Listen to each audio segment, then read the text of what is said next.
I'll say this about the Kentucky Wildcats. They do not like to do anything easy. Today's game against Austin Peay was supposed to be just a formality for UK to become bowl eligible. Let's just say things didn't get off to a great start. Head out to Commonwealth Stadium, where UK figured they would win big, so they gave a banged-up Stephen Johnson a rest, and that was a mistake. Sophomore Luke Wright making his first start, he struggled. That is a pick six, and Kentucky down 13-0 to Austin Peay, a winless team out of the FCS. But the Cats would recover. Johnson comes in, the offense gets moving. Benny Snell Jr., 152 yards rushing, 2 touchdowns, and UK down only 13-7. Still in the second. This time, Johnson to the air, hooks up with C.J. Conrad. Great grab, C.J. UK led 21-13 at the half. Second half, back to the ground game. It's JoJo Kemp. He, too, had a pair of touchdowns. UK may not feel great about this one, but the bottom line is this: Kentucky is bowl eligible. 49-13 the final.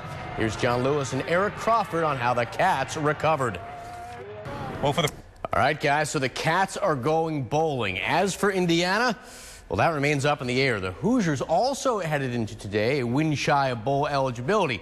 They were big underdogs against a 4th-ranked Michigan team, still smarting from an upset loss to Iowa last week. Let's head to Michigan Stadium. It was snowing. It was windy. It was the kind of weather where if you're watching on TV, you might say, I'm kind of glad I'm not there. Hoosiers didn't let the weather get to them. Down 3-0 in the second. Kenyon Patrick in for the 2-yard touchdown. IU up 7-3 at the half. They led 10-6 at one point. Michigan, however, would regroup. Third quarter, Davion Smith. Here's a guy IU had no answers for. A 34-yard touchdown capped off with that nice dive.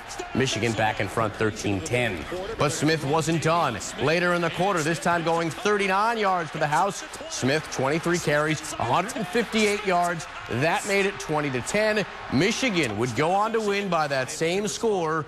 No time for Snow Angels now for the Hoosiers. They got Purdue next week. It'll be IU's last chance to become bowl eligible.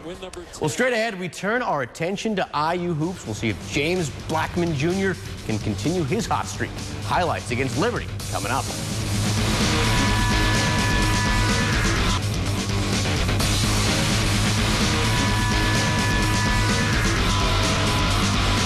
All right, not too long ago, Indiana's James Blackman Jr. was hurting.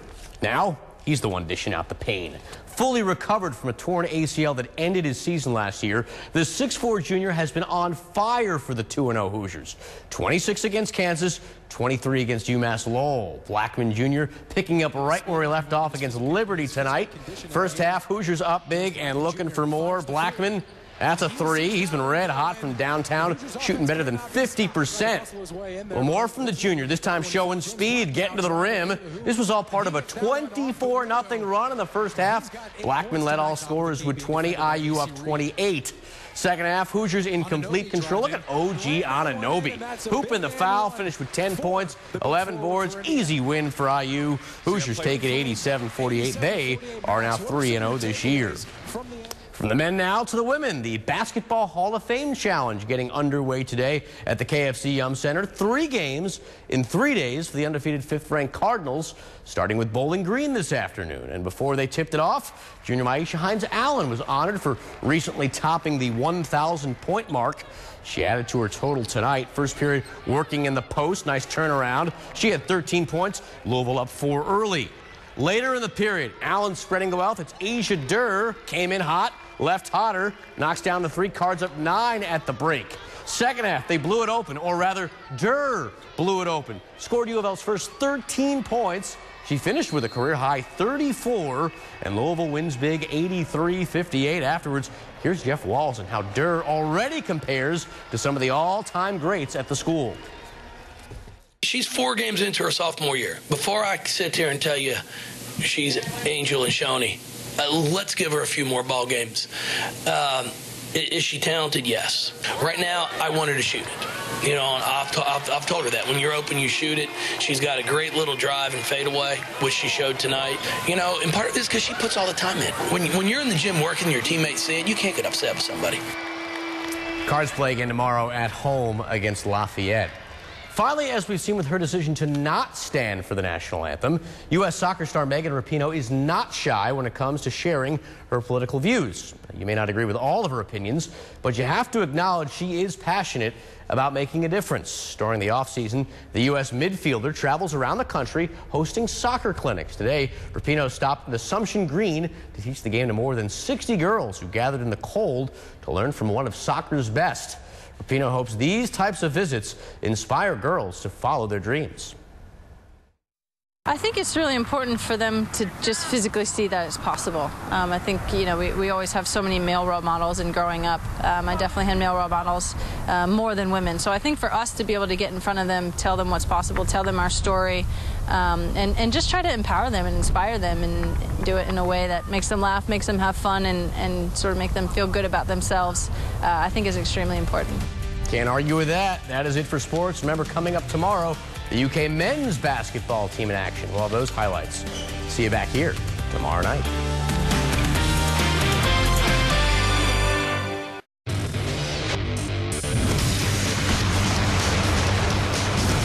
Right now, it seems like John Calipari can do no wrong. He's got a new book out in the stores. He just signed yet another 5-star recruit.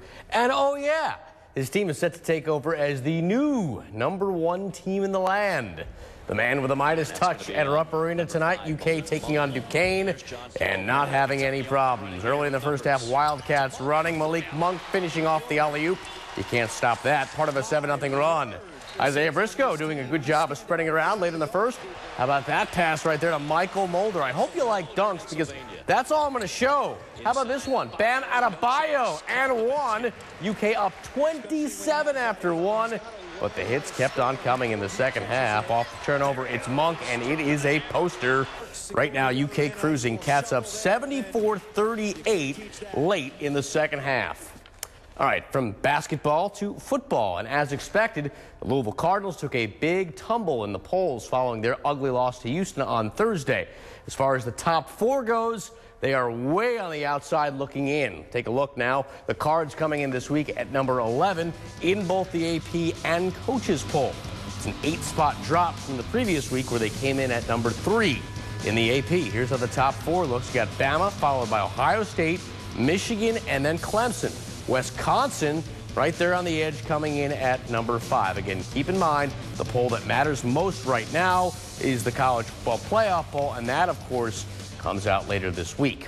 Now, back to Louisville. Obviously, the Cardinals' playoff hopes are all but over, but there is still plenty to play for in the final game of the regular season against Kentucky. Now, in addition to state pride, U of L is still playing for bowl positioning and for Lamar Jackson's Heisman hopes. If you're concerned about motivation, running back Brandon Radcliffe wants you to know that is not going to be an issue. I mean, we're going to bounce back regardless, man. I mean, we're going to take a loss, but that's what's going to build our character. You're going to see our character and see how we come back out there and handle out these last games that we have. We got to pick our heads up and move forward. We got a big game coming up versus Kentucky next week. They're going to come out, they're going to try to do the same thing Houston. They're going to come out and try to beat us and dominate us, so we got to come ready to play. And they better be ready to play at noon. That's the start time. They announced it earlier today for kickoff Saturday at Papa John's Cardinal Stadium. And, of course, the team the Cardinals are facing would like nothing more than to kick them while they're down. The Kentucky Wildcats feeling very confident after becoming bowl eligible yesterday. John Lewis and Eric Crawford have more on their state of mind going into Saturday's showdown. All right, guys, so while Kentucky plans for a showdown with Louisville, Texas is making plans to part ways with former U of L head coach Charlie Strong. There have been numerous reports tonight the Longhorns will part ways with Strong. An announcement could come as early as this week, although that appears unlikely. Strong is just 16-20 in 3 years at the school. He is 5-6 this year, coming off a real bad loss to Kansas. The Longhorns have 1 game left on the season. They host TCU on Friday. Well, straight ahead, we turn our attention to soccer. The Cardinals hoping to stick around for more than just 1 game in the NCAA tournament. See if they can pull out a close one against UCLA.